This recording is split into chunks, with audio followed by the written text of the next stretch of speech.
And this is kind of fun, at least according to what we could find online. You and Fit first shared the ring as partners a few weeks into your 1994 stint in Europe.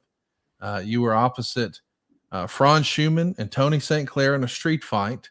I think that ended in a disqualification somehow. And I think Fit was a heel in the CWA in 94, but he was like a cool heel that fans loved. What did you learn from Fit, as well as Schumann and St. Clair, who had tons of experience, both in terms of just general wrestling, but also specific to maybe that German and Austrian crowd? Well, I can tell you this. There was nothing cool about Fit. Fit was not a cool heel. There was nothing. Absolutely. He was a pure heel. I saw that note that you had. That is 100% false. Finlay broke thumbs in bars. You can ask me the story. I'll be glad to elaborate on that. Finlay would get a pin from a fans that want an autograph. He'd throw it down the aisle. He'd throw it in the trash can. Finlay was a freaking heel 24/7. That's where I got that's where I learned how to be a heel. That's where JBL was born, was learning from Dave. Dave in the ring was always moving forward. I mean, Dave was a 100% heel. The fact that he was an attraction heel or a cool heel, 100% not true. Schumann and St. Clair were also 100% baby faces, and those guys were good. Schumann, especially in Austria, because he was so over there because he's Austrian. I mean, they loved him there. St. Clair was just, St. Clair was what, 10 or 12 year undisputed champion in England. I mean, St. Clair is a terrific babyface. People always ask, why didn't these guys go anywhere else? They didn't have to. I mean, St. Clair didn't want to go to the States. Finlay wanted to later when kind of business played out, but he didn't want to earlier because he was making too much money. Those guys were massive stars. Schumann had endorsements. Schumann was making good money. I mean, those guys were really over. And when you're working with those guys, man, what a pleasure it was. I'm out there with, in my opinion, one of, if not the greatest heels of all time, and I'm out there with two incredible Hall of Fame baby faces in Schumann and St. Clair. Man, that was fun. That was a lot of fun when you drew those guys, because I got to work with those guys a bunch because you kind of had two levels of heels. Finlay was the number one heel. There's no doubt about that. But you also had the big guy heels, because Finlay worked with St. Clair a lot and with Schumann a lot. I worked with Luke Poirier, Rambo a lot, and like Gustl Smeasel and Ulf Herman and those guys, the bigger guys. So I was a different type of, kind of a different classification of heel. It's really fun to think about, how wrestling listen, I know you said you took issue with the description of Fit being a cool heel, but I think for the smart marks, I think we celebrate the fact that when someone keeps character the entire time, like a few years ago when MJF was showing up at meet and greets and, ridiculing people or flipping fans off or signing over their face or whatever, like that's pure heel stuff. But I do think there is, the same fans who probably bought a ticket to Star Wars and cheer for Darth Vader, they like the heels. They may. And I understand what you're saying, but I'm telling you, I was there in the day. I mean, he had heat like freaking, like what I hear the original Sheik did, or like right. Gordon George. I mean, he had heat that was, they want to kill you heat. I mean, we had to go get him out of the ring a couple times. He wrestled with Mick McMichael, the referee, worked a match in Vienna. We had to come out of the dressing room to save him. I mean, literally, because security wouldn't help him. And so we had to go there and make sure he got back safe because people were wanting to kill him. I mean, it was not heat where people were saying, oh, man, this guy's kind of cool. He's been a bad guy for so long. People may look back at that now and put that in hindsight on that. But at the time, it wasn't. At the time, people wanted to kill him. He had massive amounts of heat. It wasn't heat where people would like come and just boo. It was viscerally. They would literally get into it about they wanted to stab Finlay. It was that kind of heat. I love that. He also had a reputation for being hard hitting, and we know everyone listening to this knows that you never shied away from physicality in your matches either. But I wonder, was Fit Finlay a bit like Steve Regal? I mean, I know once upon a time Regal had a line when he was on Tough Enough where he said, I hit people very hard in safe places. And I think that's pretty smart. I mean, he's acknowledging that, hey, I'm going to lay it into you and I'm going to hit you hard, but there won't be any permanent damage. I mean, that's kind of the goal between this hard hitting style, right? It needs to be believable, but the guy needs to make the next town. Yeah, Europe was a stiff territory. There was territories that were stiff, territories that weren't. Texas was really stiff.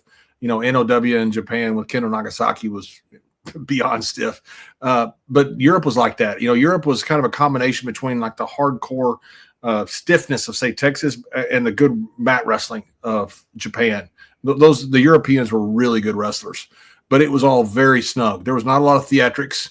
There was some, a few pretty good spots. Depends on what ring we're in. We had some rings that were hard as concrete. You couldn't hardly bump in it. Some rings were better. So you did have some differences of matches in different cities because of the rings, but they were all hard hitting, and they were all very, very serious. They were all very good wrestling and very stiff type wrestling. And it was, you knew what you're getting into. Nobody's going to, I would say we're going to knock out your teeth. Fit knocked out my tooth one time, but for the most part, he didn't.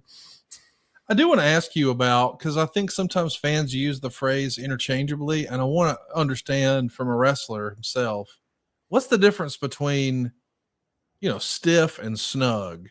I've always understood it to be like, there's a way to describe someone who has a safe, hard-hitting style versus someone who hits hard, but they're maybe a little more reckless. What is the difference between stiff and snug, or are they truly interchangeable?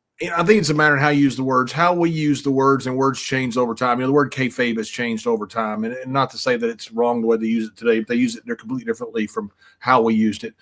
Snug to me was always somebody that was, in there with you, but wasn't going to hurt you. Stiff to me was somebody that could, is going to black your eye or bust you open, or, could take a reckless shot at you. Maybe not on purpose, but they could be reckless.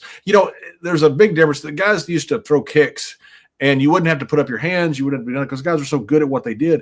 Nowadays, you see some of these guys, they throw a kick at people's heads and they have to stick up their hands. They have to stick up all their stuff. I think it looks terrible, because the guy throwing the kick doesn't know how to work.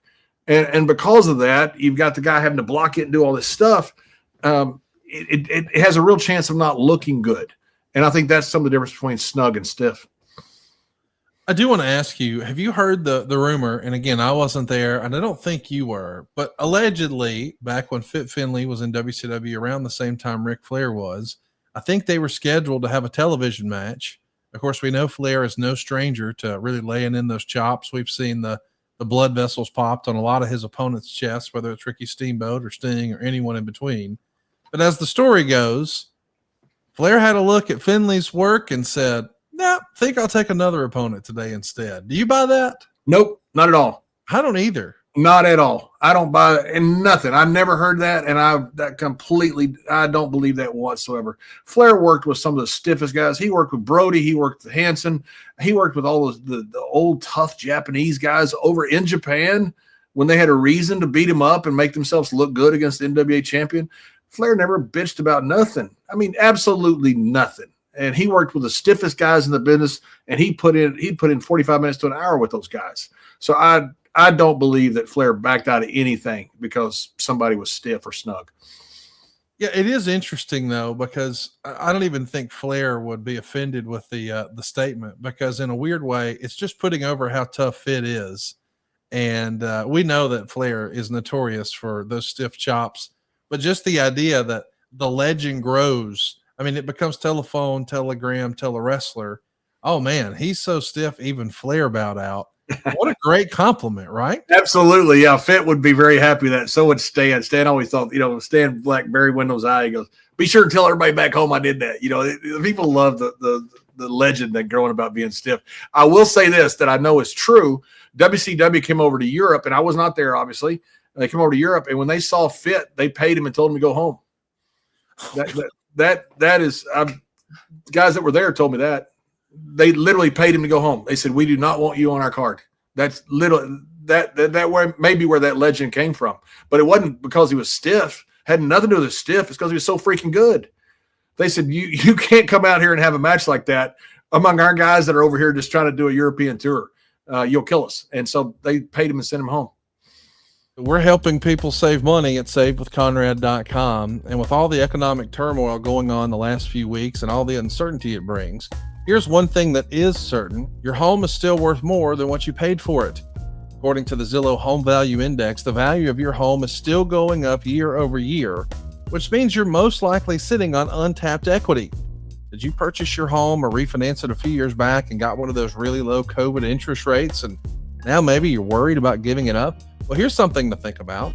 While the interest on your mortgage payment is low, the interest you're paying on your credit card balances is most likely wiping out those savings and then some. So what's more important, clinging on to that low rate or saving money each month? Let's talk about using the equity you've built up in your home and rolling all that debt into one lower monthly payment. Someone who just did that was our man Andrew, a maintenance worker in Tennessee. He needed to pay off some debt, and he needed to get a new roof and some new floors for his home. So instead of taking out more debt to do these upgrades, he came to SaveWithConrad.com to use the equity he's built up in his home and do a refinance. SaveWithConrad.com helped him accomplish all of those upgrades he wanted on his home. He paid off his debt, and now he's saving over $400 a month. He even got to skip his next 2 house payments. And you can do it too. Go right now to SaveWithConrad.com and let my team run the numbers for you for free. There's no cost and no obligation. And if we can't help you save some money today, we won't waste your time. It doesn't cost a thing to look, and you've got nothing to lose except some crazy high interest rates on those credit cards. You know you can do better. Start saving money today for your family with my family at SaveWithConrad.com.